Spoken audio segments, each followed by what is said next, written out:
ભાજપના પટ્ટા પહેરી તો આ પોલીસ સ્ટેશન ખાલી છે. અહીં ગયા છે પોલીસ સ્ટાફ બધા. અહીંયા ગાડી બોલાવો એમને.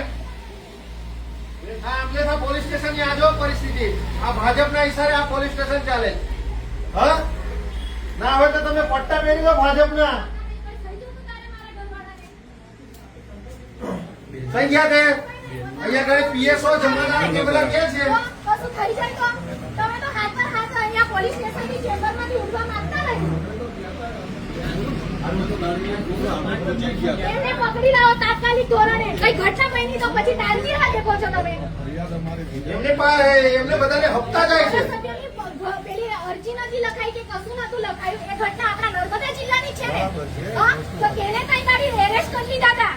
અમે પોતે પણ સાક્ષી છે. અને એક બુટલેગર માટે તમે અરજીની રાહ દેખો છો. હા અમે નહીં ચલવી લઈએ. અમારો અવાજ દબાવવાની કોશિશ નહીં કરવાની. પોલીસ કર્મચારીઓ ક્યાં છે અહીંયા ગાડી? લખવા માટે તમે કલાક કરો એટલે કલાકમાં એમને હંતાવાનો ને બધી રફે દફે કરવાનો ટાઈમ મળી જાય. એટલે તમે અહીંયા ચેમ્બર પર એક કલાક એરિયા અવસરમાં અડા રહેજો. અહીંયા નોકરી કોની છે સાહેબ? અહીં કોની નોકરી છે? કોની જોડે વાત કરવાનું ફરક પડી જાય છે હમણાં? અહીંયા ઘટના બની છે કે નહીં તમારે ફોન પર વાત કરવાની રહી જાય છે. તમારી નોકરી છે અહીંયા આવ્યા છે તો અહીંયા બેસો. હમણાં ફોન કરી રહી નહીં જતો કે કોઈની પરમિશન માંગવાની છે. કલાકથી અમે આવ્યા છે. કલાક દોઢ કલાક થવા આવ્યો અમને. જો મારામારીની ઘટના થઈ છે કશું થઈ જતું તો કોણ જવાબદાર રહેતું?